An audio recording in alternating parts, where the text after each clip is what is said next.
L'auteur de ce livre, c'est le bien-aimé frère Andrew Murray. Le bien-aimé frère Andrew Murray. Le titre du livre, c'est L'Esprit du Christ. Nous sommes toujours au chapitre 24, petit 1. Chapitre 24, petit 1. Le titre du chapitre 24, L'Esprit et la chair. La chair est en lutte avec l'esprit de deux manières. Tout d'abord en péchant contre la loi de Dieu, mais aussi en cherchant à servir Dieu. Quand l'âme a cédé aux sollicitations de la chair, elle s'est confiée en elle-même au lieu de se confier en Dieu auquel la rattachait l'esprit. Le moi prévalut ainsi sur la volonté de Dieu. Le moi devint le principe dominant et maintenant le moi est si subtil et si puissant qu'il conserve son empire non seulement en péchant directement contre Dieu, mais encore en cherchant à le servir. En parenthèse, Galates chapitre 3, verset 3. Si on ne s'est pas entièrement soumis à l'esprit, si on ne continue pas de jouer, si on ne continue pas de jour en jour à tout attendre de lui avec humilité et docilité, on passe très vite de la confiance au Saint-Esprit à la confiance en la chair.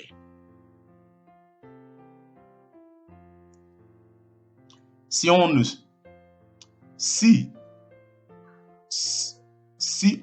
ne s'est pas entièrement soumis à l'esprit, si on ne continue pas de jour en jour à tout attendre de lui avec humilité et docilité, on passe très vite de la confiance au Saint-Esprit à la confiance en la chair.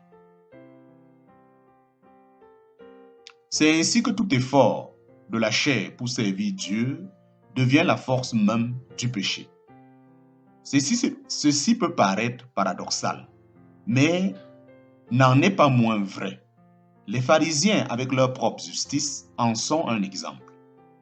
Par leur religion charnelle, ils étaient devenus la proie de l'orgueil et de l'égoïsme, les esclaves du péché.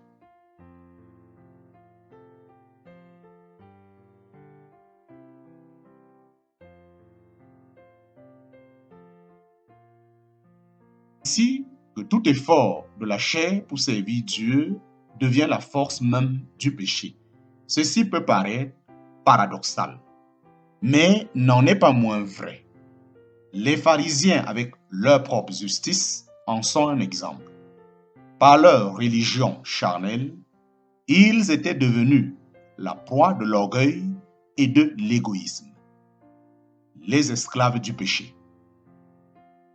Pour pouvoir renoncer au moi dans nos rapports avec le prochain, pour pouvoir triompher de l'égoïsme et de la colère et du manque de charité, il faut commencer par renoncer au moi dans nos rapports avec Dieu. C'est là que l'âme, le siège du moi, doit apprendre à s'incliner devant l'esprit qui vient de Dieu.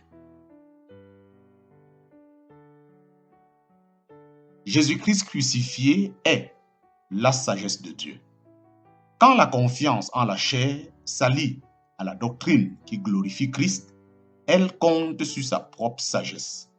Et alors, c'est surtout en recourant à la force de l'intelligence qu'on étudie l'Écriture, qu'on l'écoute et qu'on croit ce qu'elle dit, tandis qu'on insiste très peu sur l'absolue nécessité de recevoir l'enseignement direct de l'Esprit.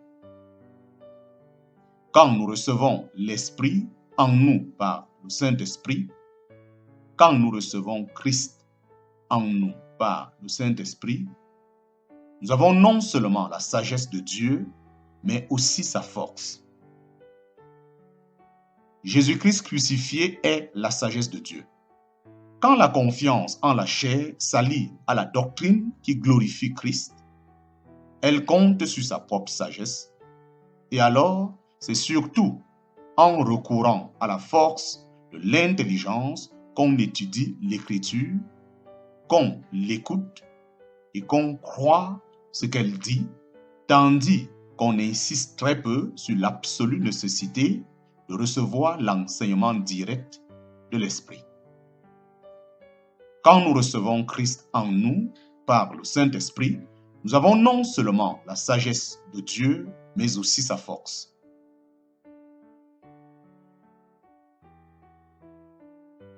Écoutez-moi, mon frère. Ce que la parole de Dieu vous dit aujourd'hui, c'est la confiance en la chair qui vous a empêché de vous glorifier en Jésus-Christ. C'est votre moi qui a voulu faire ce que l'Esprit seul peut faire. C'est votre âme, l'ensemble de vos facultés et de votre intelligence qui a pris la haute main en vous, espérant que l'Esprit viendra seconder ses efforts, tandis que c'est à l'Esprit qu'il fallait laisser la direction suprême et tout attendre de lui. Vous avez voulu suivre Jésus sans renoncer à vous-même. Matthieu chapitre 16, verset 24. Écoutez, mon frère, ce que la parole de Dieu vous dit aujourd'hui. C'est la confiance en la chair qui vous a empêché de vous glorifier en Jésus-Christ. C'est votre moi qui a voulu faire ce que l'Esprit seul peut faire. C'est votre âme, l'ensemble de vos facultés et de votre intelligence qui a pris la haute main en vous, espérant que l'Esprit viendra seconder ses efforts, tandis que c'est à l'Esprit qu'il fallait laisser la direction suprême et tout attendre de lui.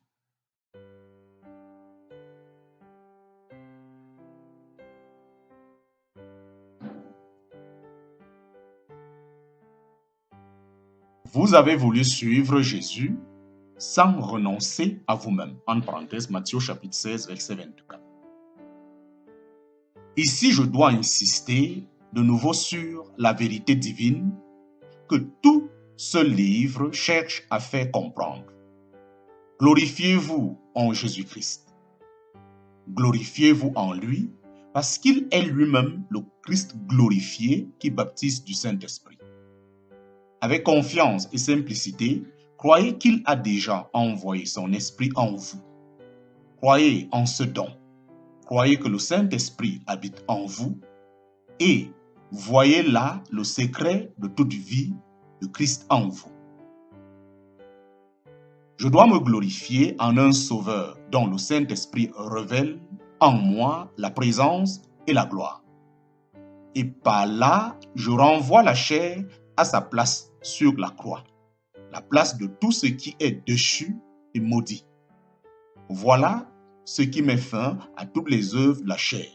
Toute ma religion consistera donc à ne plus me confier en la chair, mais à me glorifier en Jésus-Christ, à adorer et servir Dieu par son esprit en moi.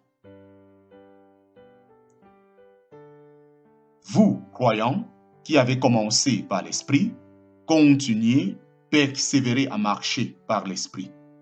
Que votre mot d'ordre soit défiance de la chair, et que cette défiance de vous-même, jointe à la crainte d'attrister le Saint-Esprit en marchant selon la chair, vous maintienne dans la plus grande humilité devant Dieu. Demandez à Dieu de vous envoyer l'esprit de révélation pour vous faire voir que c'est Jésus qui est tout, qui accomplit tout, que c'est lui-même qui règne et garde, qui guide et vivifie, et que par la présence du Saint-Esprit en vous, une vie divine doit remplacer votre ancienne vie. Amen. Une vie divine doit remplacer votre ancienne vie. Amen. Fin du chapitre 24.